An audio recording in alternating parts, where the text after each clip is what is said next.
Hello and welcome to Dynamic Study. Today I will discuss about UGC NET paper 2 political science और आज हम करेंगे political science के quiz class 57।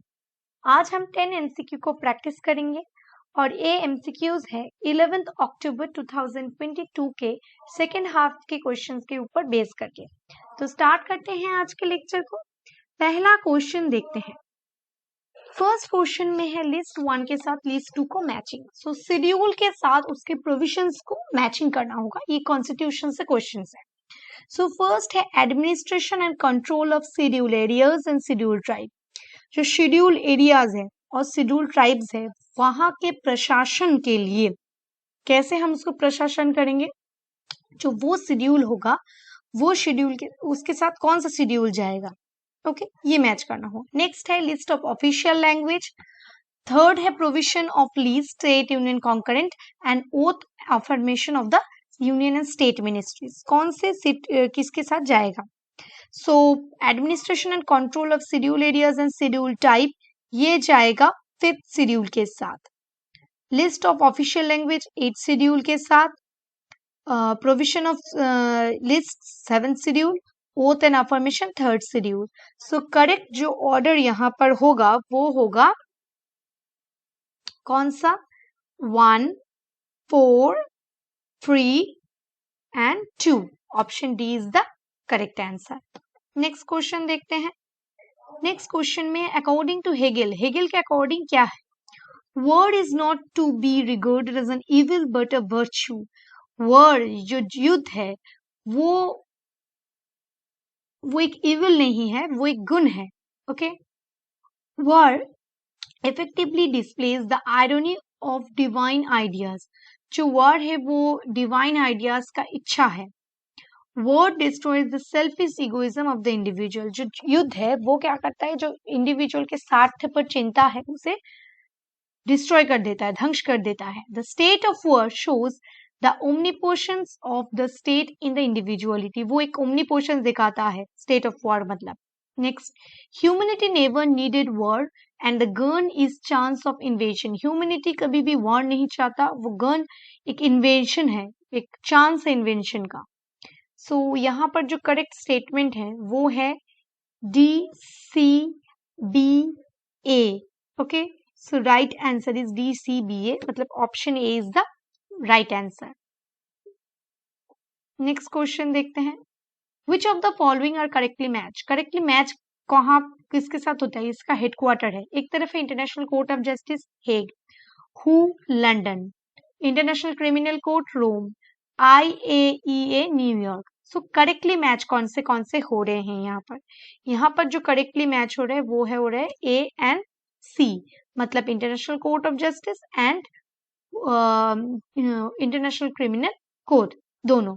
Okay so B is the right answer. Next question देखते हैं। Arrange the following stages of human history given by Karl Marx. Karl Marx के according जो history है उसके फॉलोइंग स्टेजेस क्या क्या है। फर्स्ट है क्लेफ्ट सोसाइटी, उसके बाद है प्रिमिटिव सोसाइटी, उसके बाद है कम्युनिस्ट सोसाइटी, उसके बाद है फेडरल, उसके बाद फ्यूडल एंड लास्ट में है कैपिटलिस्ट। इसको करेक्ट ऑर्डर में सजाना होगा।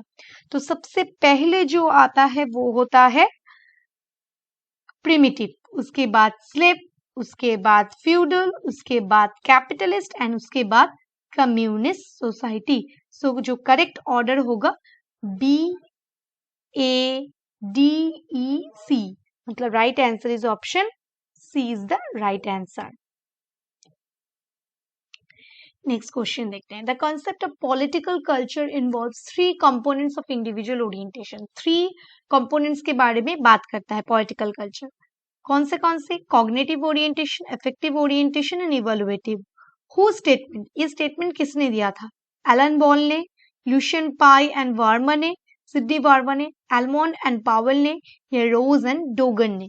तो ये स्टेटमेंट किसके साथ बिलोंग करता है। ये जो स्टेटमेंट है वो है Almond and Powell. Option C is the right answer.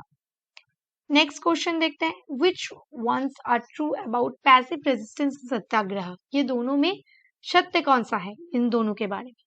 Passive resistance is equivalent to Satyagraha, passive resistance और सत्याग्रह समान है। Next, passive resistance is not afraid of the physical strength while satyagrahi is afraid of the physical strength। Passive resistance में लोग physical strength से डरते नहीं हैं, लेकिन सत्याग्रह में डरते हैं। पैसिव रेजिस्टेंस वो एक नेगेटिव कॉन्सेप्ट है और सत्याग्रह पॉजिटिव है, मोरलिटी है। Passive resistance is a weapon of the weaker section, ये वीकर सेक्शंस का एक यंत्र है, लेकिन सत्याग्रह जो never desires towards the opponent, वो एक मतलब कोई युद्ध के लिए यंत्र नहीं है। ओके, सो कौन से स्टेटमेंट करेक्ट है? सो यहाँ पर करेक्ट जो स्टेटमेंट है वो है C and D. So right answer is option C. Next question, which of the following are correctly match? यहाँ पर करेक्टली मैच कौन सा होता है? ONGC विदेश, ये कहाँ पर है? साउथ चाइना सी पे। वॉर ऑन टेरर GCC के साथ रिलेटेड है। Military strength, elements of national power, the silent spring, Kenneth Boulding. कुछ बुक्स है और कुछ जगह के साथ रिलेटेड है, कौन सा किसके साथ रिलेटेड है? सो यहाँ पर जो करेक्ट आंसर है वो जो मैच है वो है A एंड C। इसीलिए right answer is option b. A and C मतलब ONGC विदेश और C मिलिट्री स्ट्रेंथ, ये दोनों एक दूसरे के साथ मैच खड़े हैं।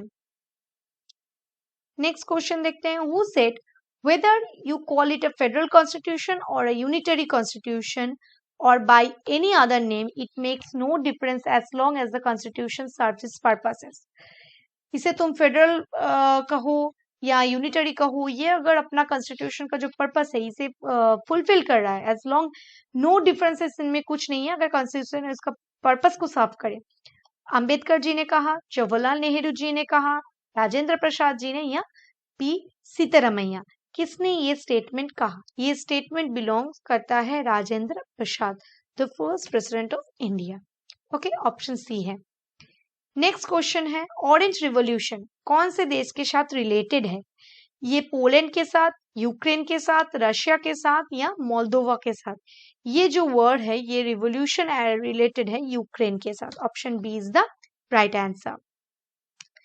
नेक्स्ट क्वेश्चन है, last question, which of the following functions should the state perform in the view of individualistic writers?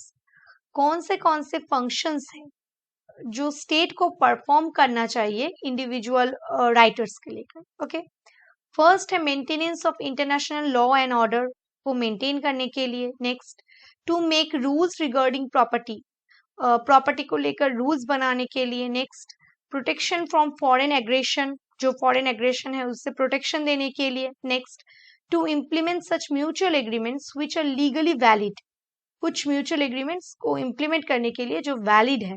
Okay, सो यहाँ पर कौन से स्टेटमेंट्स करेक्ट होंगे? यहाँ पर जो स्टेटमेंट करेक्ट है वो है A, C एंड D, मतलब right answer is option b. Option B is the यहाँ पर करेक्ट आंसर है। सो आज के वीडियो में इतना ही। नेक्स्ट वीडियो में हम और 10 क्वेश्चंस को डिस्कस करेंगे। तब तक के लिए thank you. Keep on watching and keep on learning.